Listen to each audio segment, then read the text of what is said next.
May 5-ന് Kasaragod നിന്ന് ആരംഭിച്ച ആശാപ്രവർത്തകരുടെ സമരയാത്രയ്ക്ക് ഇന്ന് തലസ്ഥാനത്ത് സമാപനം. 45 ദിവസം പിന്നിട്ടാണ് സമരം തിരുവനന്തപുരത്ത് എത്തിയത്. യാത്രയുടെ സമാപനത്തിന്റെ ഭാഗമായി ഇന്ന് മഹാറാലി സംഘടിപ്പിക്കും.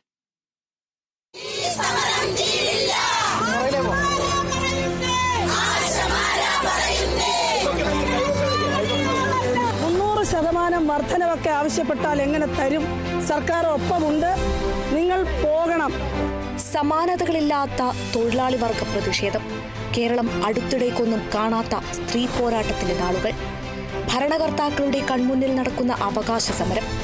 ആശാപ്രവർത്തകരുടെ സമരം അങ്ങനെ പല രീതിയിൽ വിശേഷണമർഹിക്കുന്നു.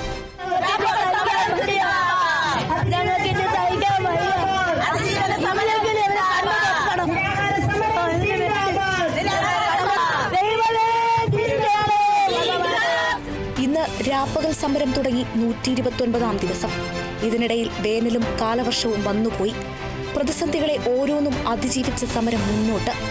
അധിക്ഷേപങ്ങളിലും പരിഹാസങ്ങളിലും ഭയന്ന് പിന്മാറിപ്പോകുമെന്ന് കരുതിയവരെ പോലും അതിശയിപ്പിച്ച് ലോകസഭയിലും രാജ്യസഭയിലും വരെ ചർച്ചയായി ഈ സ്ത്രീകൾ ഉയർത്തിയ ആവശ്യങ്ങൾ. മിനിമം കൂലി വർധനവിന് വേണ്ടി ആരോടും അപേക്ഷിക്കുകയല്ലവർ. അടിസ്ഥാന അവകാശങ്ങൾ ചോദിക്കുകയാണ്. പ്രകടന പത്രികയിലെ വാഗ്ദാനങ്ങൾ പ്രഹസനം മാത്രമായി ഒതുങ്ങിയതിലാണ് പ്രതിഷേധം. ഒടുവിൽ 100 രൂപയെങ്കിലും കൂലി വർദ്ധിപ്പിച്ചാൽ മതിയെന്ന് പോലും പറഞ്ഞിട്ടും സമരക്കാർക്ക് ധാർഷ്ട്യമാണെന്ന് പറയുന്നു സർക്കാർ. ചെയ്യുന്ന ജോലിക്ക് അർഹമായ കൂലി ചോദിക്കുന്നത് എങ്ങനെ ധാർഷ്ട്യമാകുമെന്ന ആശമാരുടെ മറുപടി. മെയ് 5-നാണ് തങ്ങളുടെ പ്രശ്നങ്ങൾ സംസ്ഥാനമൊട്ടാകെ അറിയിക്കാൻ സമരക്കാർ തീരുമാനിച്ചത്. കാസർഗോഡ് നിന്ന് ആരംഭിച്ച സമരയാത്ര 45 ദിവസം പിന്നിട്ട് തിരികെ എത്തുന്നത് സെക്രട്ടേറിയറ്റിന് മുന്നിലെ രാപ്പകൽ സമരപ്പന്തലിലേക്ക് തന്നെയാണ്.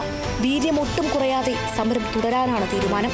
തെരഞ്ഞെടുപ്പ് കാലത്തും തുടരുന്ന ആശാസമരം LDF സർക്കാരിന് ഒട്ടും ഭൂഷണമാകില്ലെന്നാണ് വിലയിരുത്തൽ. Kerala vision news, Thiruvananthapuram.